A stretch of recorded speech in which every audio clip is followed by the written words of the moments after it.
Okay. So your wife, Christine, Christina, she goes by, right? Okay. She joined Beverly Hills 90210 in its second season. Yes. Prior to your own involvement as a cast member, what did you think of the show? Well, I liked watching it, but more I liked the fact that she was having such a good time. She adored Ian, and she liked all of the people and all the circumstances, and that's not common. So I had a favorable feeling about the whole enterprise. So then how did you joining the show in season 4 come about? Well, I got a call from Paul Wagner, who was the producer at that time. We had worked before on a Movie of the Week project called Murder in 3 Acts, Agatha Christie, which was shot in Acapulco, because one of the stars of the show was Peter Ustinov, who was having an argument with the United States IRS at the moment and did not dare set foot in the country. So he was playing Inspector Poirot, and Tony Curtis was the other star, who turned out to be a most entertaining guy. We had a wonderful time. And so if Paul Wagner was doing the show, I thought that's probably a good idea.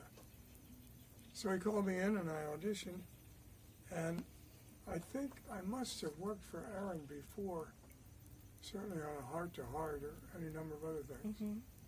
So he said, let's do it. And I said, great. Did you audition for Aaron? No, I think he knew me or knew of me, or I don't know. Maybe he was busy with the house. I don't know. What did you know about your character at the start? Not a lot, but they filled me in that they needed somebody who would embody the ideals of California University. There was loose talk about his having won a Nobel, which I thought, okay, got to be in economics. I can't sustain anything else. And also that my daughter would simultaneously be joining the cast. And that was about it. Do you remember the first time you met Kathleen? No, but I remember the first time I showed up for work. Tell me about that. Well, it was a surprise.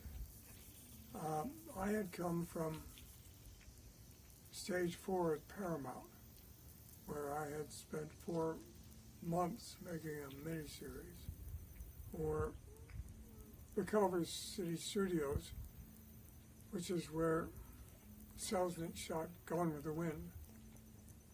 And even though it was at that time a repository for airplanes, that's where they did all the airplane commercials, and that's where we did a lot of the interiors for airplane, the one with the exclamation point. Yes. So I was unprepared for Van Nuys. I wasn't sure I'd found the right place. It was a low line of nondescript buildings all stitched together with a big community parking lot. It looked kind of like a commercial bakery. And when I wandered inside, it was even more confusing because they had, in order to do the show, they had partitioned off the place. And way in the back, there were a succession of little cubicles, little plasterboard cubicles. And this was the dressing room area. And it looked like kind of a state ag dormitory. And that's kind of what it was. So I thought, okay.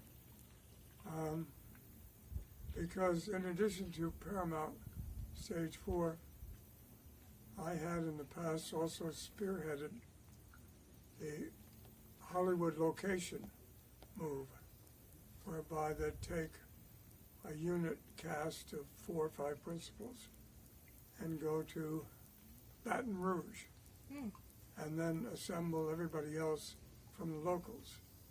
So I was pretty used to dealing with whatever happened, and that's what we did.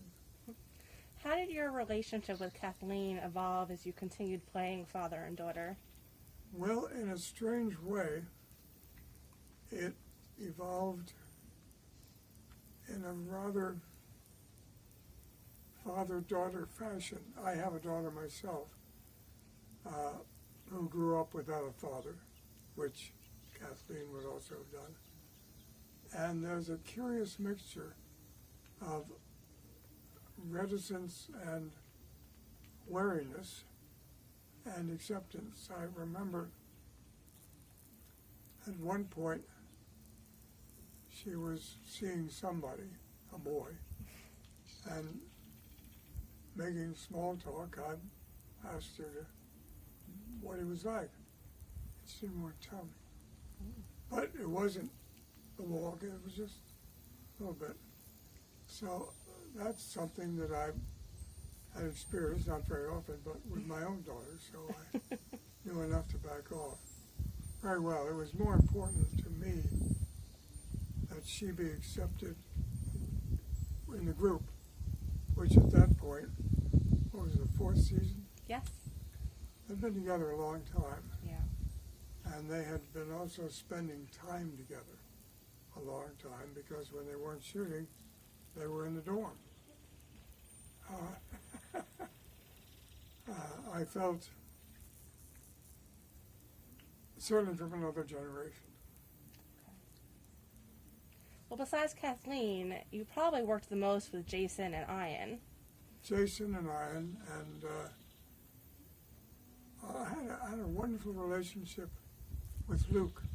Tell me about that. Luke Perry. Well, Christina was very close to him because I think she had actually done scenes with him. As far as I can remember, he wasn't registered with us at the college. I don't know the I can't remember the circumstances. But I would see him at parties, the Christmas party.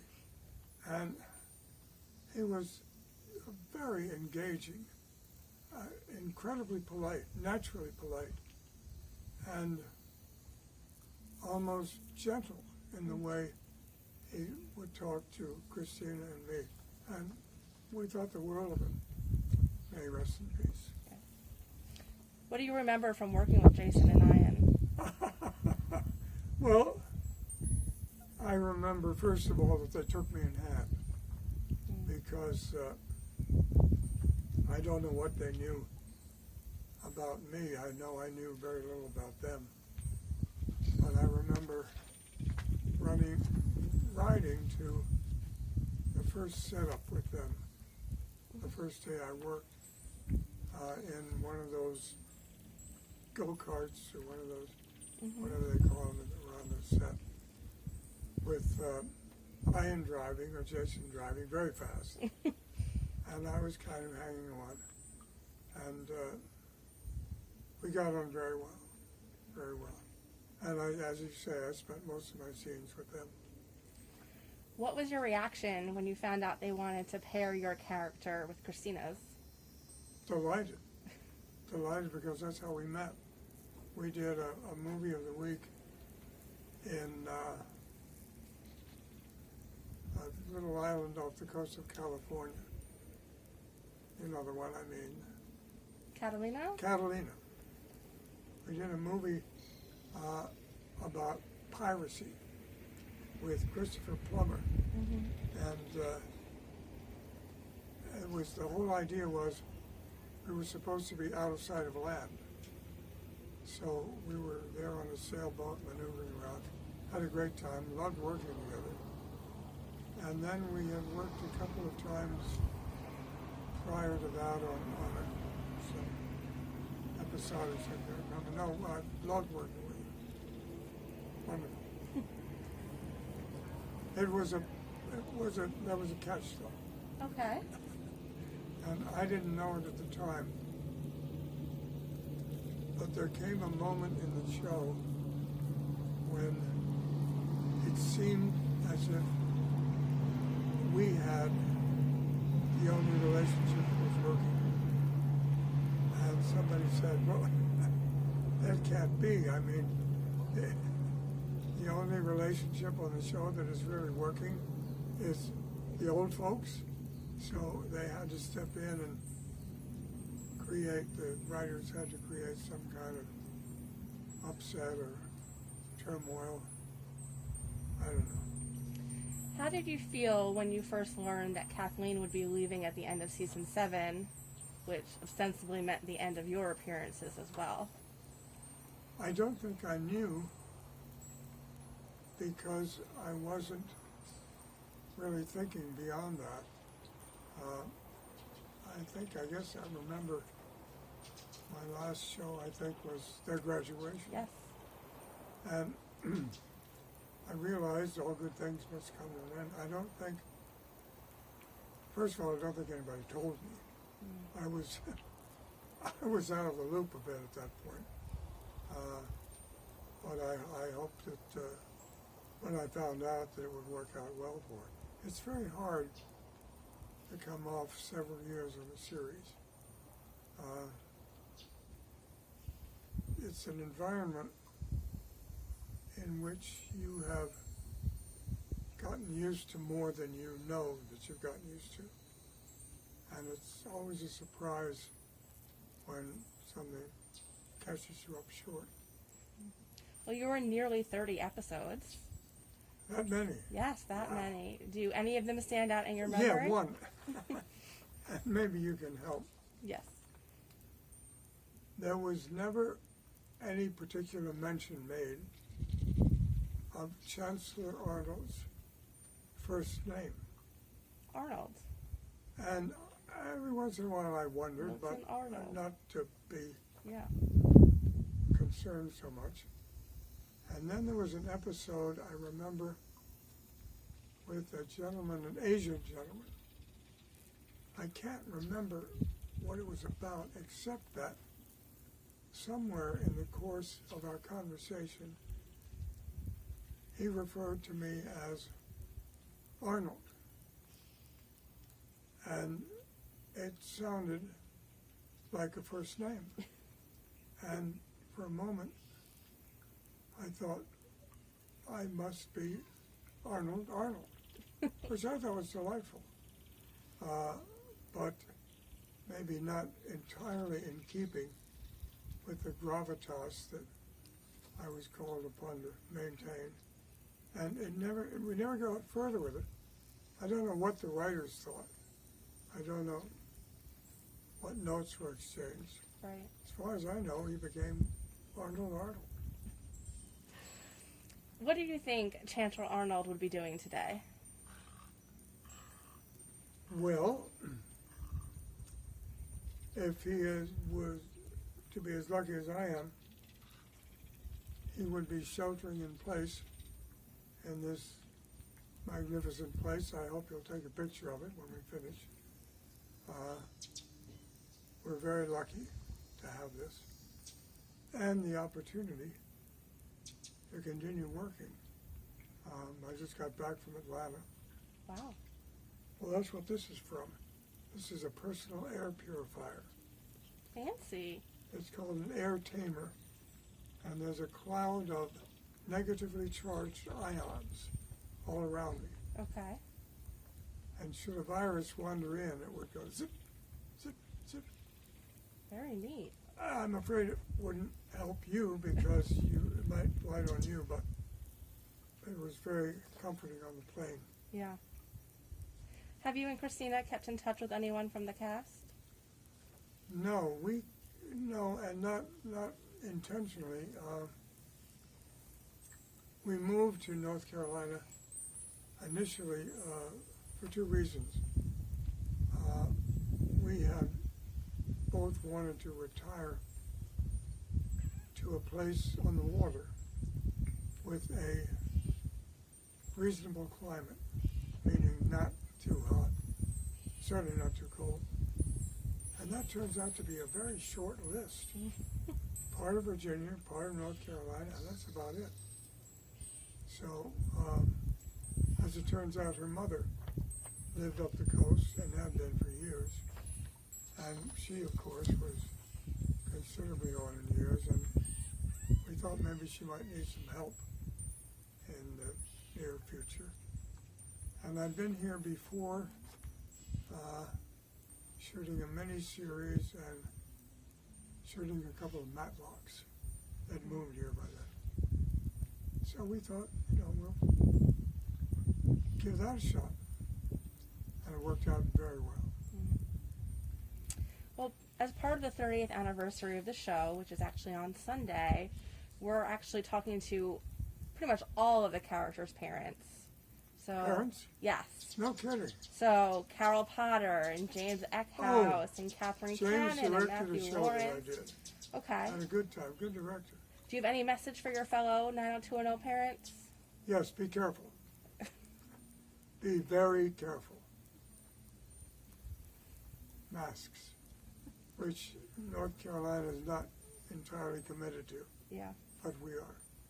And what do you want to say to the fans who have supported 90210 all these years and loved your character? Thank you, thank you, thank you. They are, I knew the show was popular, but I had no idea, really, how popular until we moved here.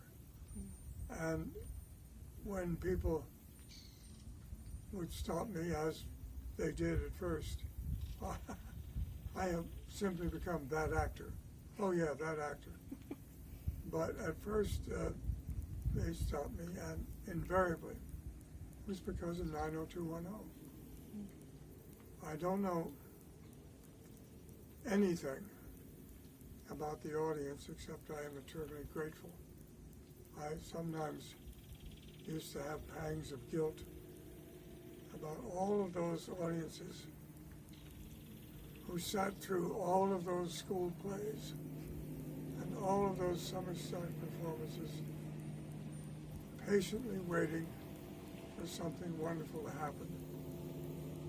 And it mostly didn't.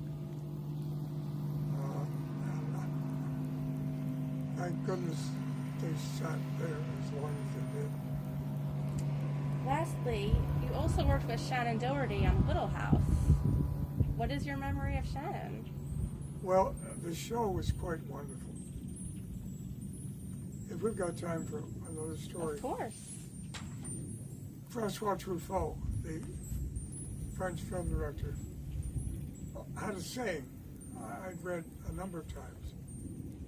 And it was, making a film, I'll spare the accent, making a film is like taking a trip by stagecoach.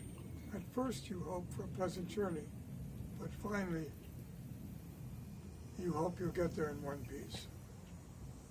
And I knew how that related to film, God knows, but I didn't know about the stagecoach. It turned out in this it was a two-parter. Mm-hmm. I made my entrance in a stagecoach. So they had a set in the Simi Valley, the buildings and the roads and everything.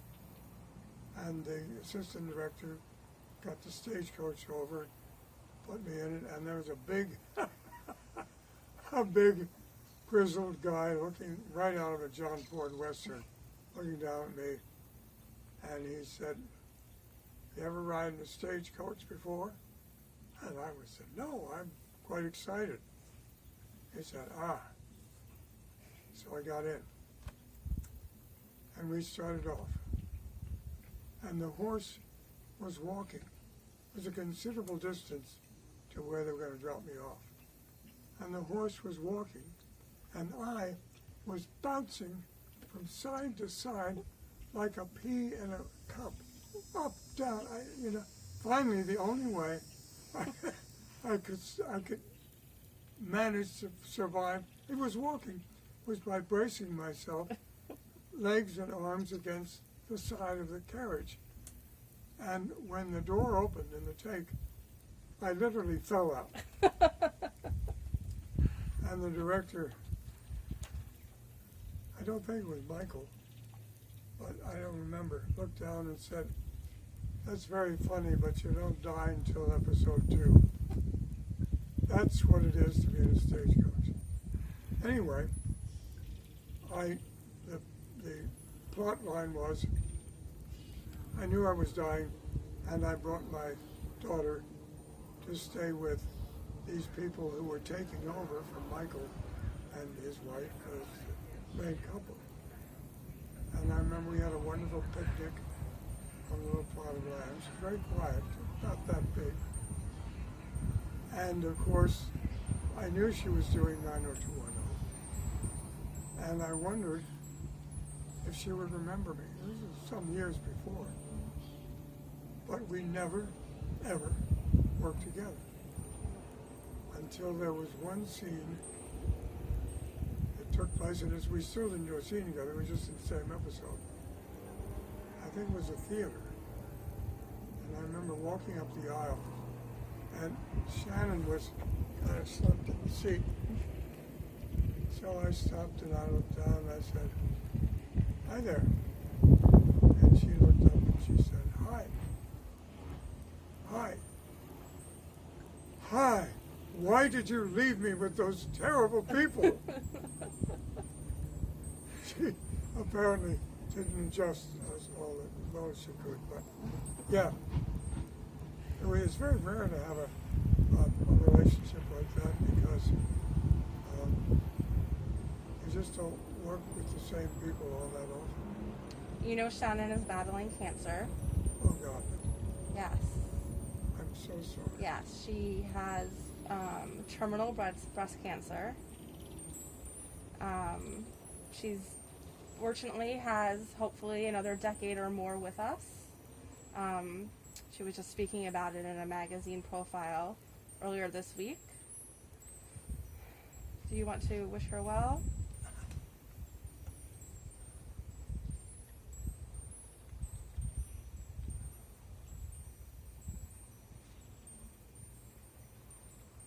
If there's one thing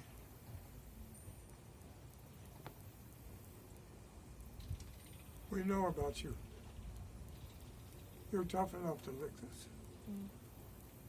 Hang in there. It's beautiful. That's a surprise. Yeah, I'm sorry, I thought you knew. No, well, we are so isolated. It's wonderful now, and it has always been wonderful because the quiet. God, I remember, we lived in some wonderful places in Los Angeles, in West Los Angeles, but you could always hear the freeway. And when we first moved here, we bought the house before we actually moved here. So we would come about once a month and just do things or do nothing, just look. And the first thing we noticed was how quiet it was. And if you're used to the freeway, as you well remember, this is quiet. Yeah. We had some friends visit us after we'd been here a few years, also from Los Angeles. And they pulled up in the car, and they got out.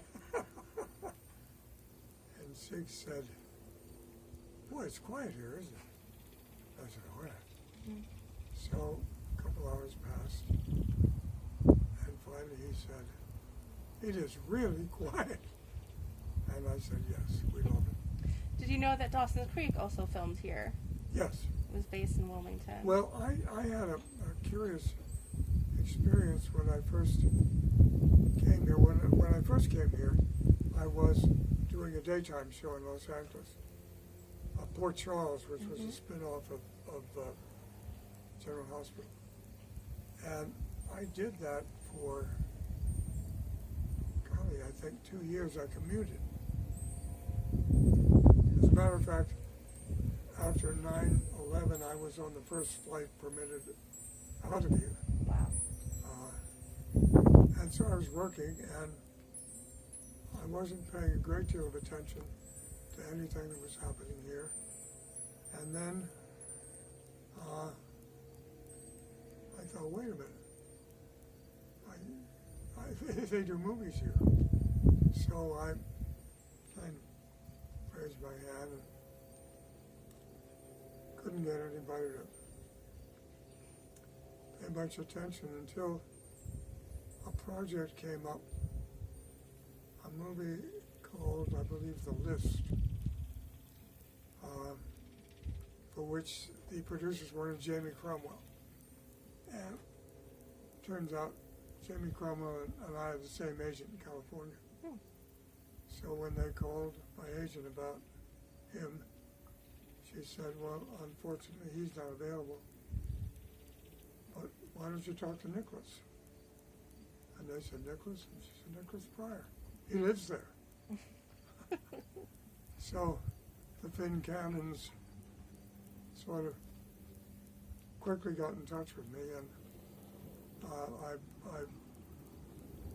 had a lot of wonderful experiences with them. So I started working here, and then subsequently Atlanta. Is there anything else you would like to add about 90210 or anything else? Yeah. I want to acknowledge the kids in that company who had a most remarkable and difficult experience being gathered, plucked from Vancouver or wherever Jenny came from, or, you know, who managed to do that show, and more than that, to embody that show, because the longer you do this,